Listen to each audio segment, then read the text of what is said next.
Olá pessoal, espero que estejam todos bem.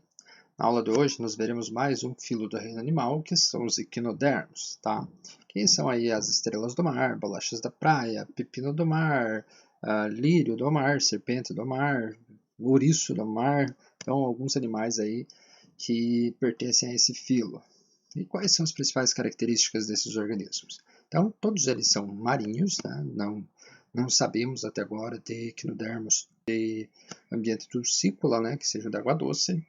Eles são triblásticos, são celomados e são deuterostômios. Então preste atenção que essa é uma característica que surgiu aqui, né, nesses organismos, que é lá com relação ao blastóporo, né?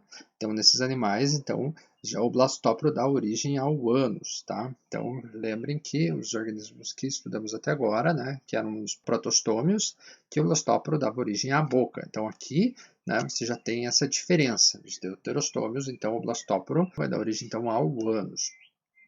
Eles apresentam simetria radial, né, pentarradial ou então radial, né, dependendo aí a espécie, mas é radial, né? No entanto, suas larvas apresentam simetria bilateral, tá? A maioria deles é de vida livre, então eles vivem nadando, andando, né, se locomovendo aí pelo mar, né, pelo fundo do mar. Mas nós temos algumas espécies que elas são, de certa forma, sésseis, né? Elas se fixam em algum substrato, né, e ficam ali séssil. Tem alguns lírios do mar, por exemplo, que fazem isso. Já apresentam endoesqueleto, tá? Então tem um sistema esquelético interno, né, normalmente formado aí por algumas placas aí calcárias, né, formadas aí por carbonato de cálcio, né, que podem inclusive formar alguns espinhos, né, e aí elas têm uma fina película ali, uma epiderme fina recobrindo isso. Então, por exemplo, aqui ó, uma estrela do mar, né, ela tem então uma certa textura espinhosa, né, justamente, né, dessas placas calcárias aí que formam o seu endoesqueleto. E uma novidade e exclusividade deste grupo é um sistema hidrovascular, um sistema que esses animais utilizam aí, tanto para locomoção, tanto de circulação, podem utilizar para respiração e excreção, inclusive. Tá? Então vamos lá. Quais são as principais classes desses animais? Então nós temos aí 5 classes, né? Asteroide, Oluctoroide, Equinoide, Crinoide e Iofiroide. Tá? Asteroides são as estrelas do mar, tá? As estrelas do mar normalmente têm 5 braços, né? Mas podem ter mais que isso. Tem algumas espécies que apresentam até 42 braços, né? Então elas vão ter essa simetria aí, né, radial, vão ser de certa forma achatadas. Elas vão apresentar uma boca que vai estar voltada para a face do substrato, então a boca delas ali está ali embaixo, né? O ânus vai estar na região aqui voltada o contrário, nesse caso aqui vai estar aqui em cima. Essas espécies elas apresentam pés ambulacrais, né, na parte inferior também, né, na parte que vai estar voltada aos substratos, e normalmente elas são predadoras, então vão acabar se alimentando de animaizinhos aí menores que elas. Aí esse aqui de baixo aqui seria um holoturoide, né? Ele é um pepino do mar. Ele se difere um pouco das outras classes desses organismos por ele ter esse corpo alongado e um corpo mais flexível, né? Mais macio. Ele vai ter pés ambulacrais que vão estar dispostos aí ao longo do corpo, né? Não tem uma face específica com esses pés ambulacrais. Calma que vocês já vão ver o que são esses pés ambulacrais, né? Normalmente ele vai apresentar alguns tentáculos ali ao redor da boca, né, que vão auxiliar na captura de alimento, né, e vão ter o ânus, né, na posição aí contrária a onde está a boca. E normalmente esses animais aqui eles são detritívoros, né, eles vão se alimentando aí de detritos que vão estar aí pelo fundo do mar.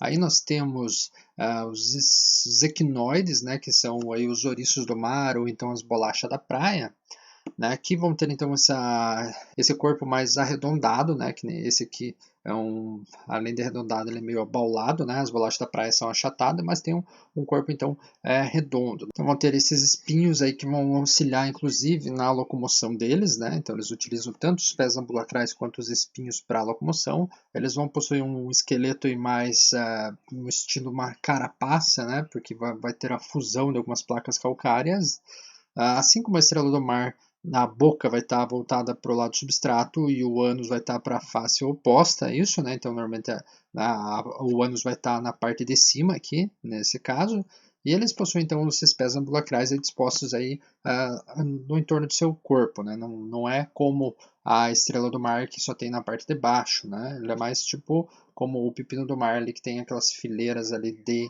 pés ambulacrais. E esses aqui eles se alimentam aí de detritos, de algas, né? Então, o que eles forem encontrando, eles vão se alimentando.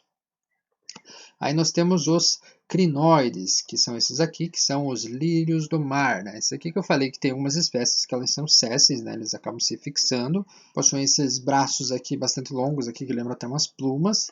Nesse caso aqui, teremos boca e ânus na face contrária ao do substrato, então vai estar aqui na parte de cima. Aí ele vai ter alguns tentáculos e alguns cílios que vão auxiliar aí na captura do alimento, aí que pode ser micro-organismos aí do plâncton, algas ali, enfim, o que estiver ali à disposição ele vai acabar capturando para se alimentar. E por fim, nós temos os ofiuroides, que são as serpentes do mar, né, que fala em serpente, você pensa numa cobra, mas né, na verdade tá mais por uma estrela, né? Aqui nesse caso elas vão ter esses braços, né, bastante flexíveis, né, ligados ao disco central, né? Eles são de certa forma separados uns dos outros. Se nós voltarmos aqui na estrela, ó, pode ver que as estrelas, né, os braços, eles são de certa forma ligados ainda, né? O corpo deles é mais interligado, né? Não que aquele ali não seja, mas é diferente a forma como ele se dispõe, né? Aqui os braços estão ligados ao disco, então ó, esse braço está totalmente separado daquele, exceto pela ligação a esse disco central. Essas espécies, esses organismos aqui, eles não vão possuir ânus, tá? O sistema digestório deles, então, vai ser, de certa forma, incompleto, né? Apesar de que outras espécies ali, inclusive algumas estrelas do mar, né, tem a região anal ali pouco funcional, né? Muitas espécies, elas acabam se alimentando, fazem a digestão, e aquilo que não é digerido, elas acabam, então, regurgitando, elas acabam jogando fora, né, via boca mesmo, né? Não utiliza, né, o restante do tubo digestório. Tá? Então, isso varia muito entre as espécies. Aí, então, falei para vocês que existe então, um sistema hidrovascular que é exclusivo desses animais, né? E é um sistema bastante interessante, é um sistema hidráulico, né? É um sistema que o animal ele tem uma tubulação interna ali que ele utiliza com água do mar, ele preenche com água do mar, né? Aí você tem esses tubos e essas vesículas elas são musculosas, né? Você tem uma musculatura que pode contrair elas, né? Faz com que ela diminua, fazendo com que a água então mude, né? De um lugar para o outro, né? Se locomova por esses canais. E aí nós temos os pés ambulacrais. Então percebam que aqui você tem os pés ambulacrais, e você sempre tem essas ampolas aqui, né? Aí então quando você tem a contração disso, essa água acaba então fazendo com que esses pés ambulacrais se estiquem. Aí então o movimento coordenado, né, desses pés ambulacrais, né, faz com que ele tenha uma movimentação muito boa. O interessante também é que esse sistema hidrovascular ele também é utilizado por algumas espécies aí como forma de circulação.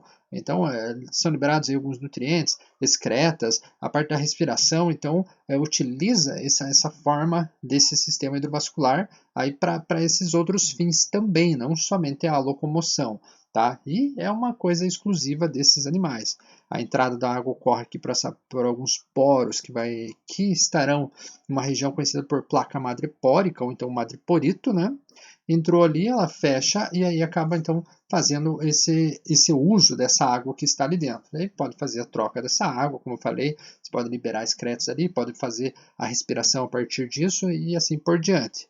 E aí, falando nos pés ambulacrais, né, olha só, vocês viram lá que tem, né, varia a quantidade de uma espécie para outra, mas você tem muitos desses pés ambulacrais. Então, veja que esse bracinho aqui, ó, de uma estrela, né, olha quantos pés ambulacrais tem aqui. Percebam que a pontinha deles aqui, você tem uma certa, uma ventosinha, né, claro, não vai dar para perceber, para visualizar exatamente isso, né? Mas aqui, ó, nesse esquema nós temos uma sequência de como que funciona um pé ambulacral, né?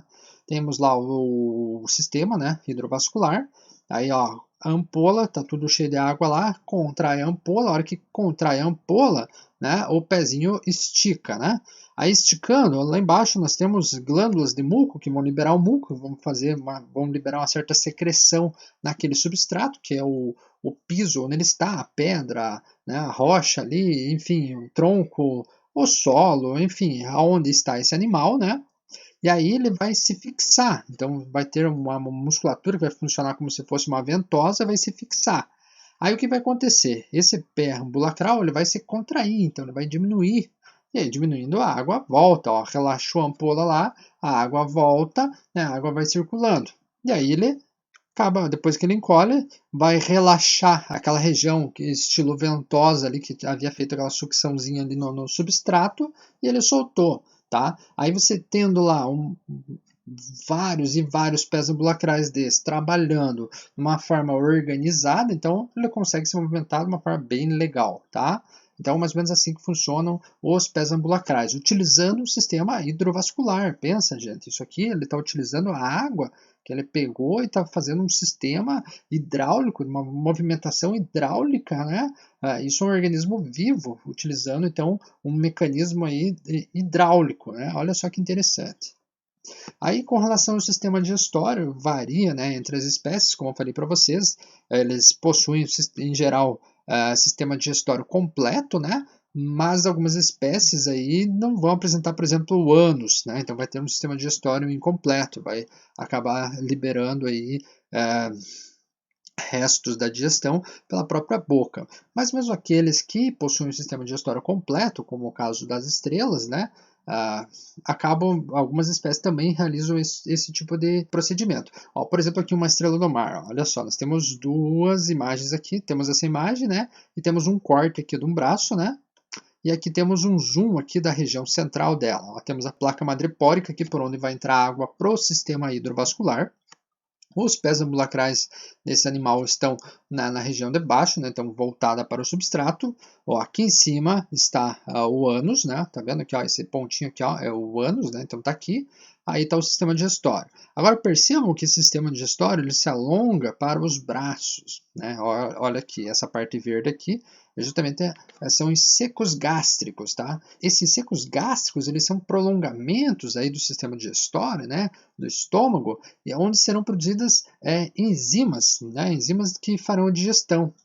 E o interessante desses animais é que eles liberam essas enzimas aí sobre a fonte de alimento, né? Inclusive algumas dessas espécies aqui elas conseguem abrir, por exemplo, bivalves, né? Elas têm aí bastante força nos braços, elas conseguem fazer com que o estômago, né, saia para fora do próprio corpo aqui, né? Então ela acaba evertendo o seu estômago em cima aí da sua vítima, né, do seu substrato, né?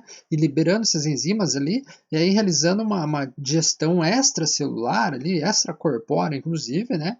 E aí elas acabam aí pegando tudo isso já parcialmente digerido ou digerido e aí acabam absorvendo só os nutrientes. E aí, quando já absorveu tudo que tinha para absorver, acaba eliminando pela própria boca, né? Algumas espécies, né, você tem aí a continuidade saindo até lá pelo ânus mesmo, mas algumas você tem isso. Então, varia aí de uma espécie para outra.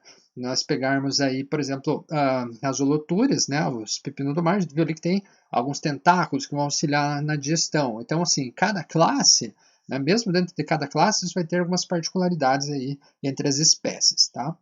E com relação à respiração e excreção, esses animais eles são aquáticos, tá? Então, aquáticos, vocês devem lembrar que a forma de respiração, principalmente que é mais funcional, né, no ambiente aquático é a respiração branquial, tanto que a respiração branquial ela ocorre nesses animais. Mas não só isso, né?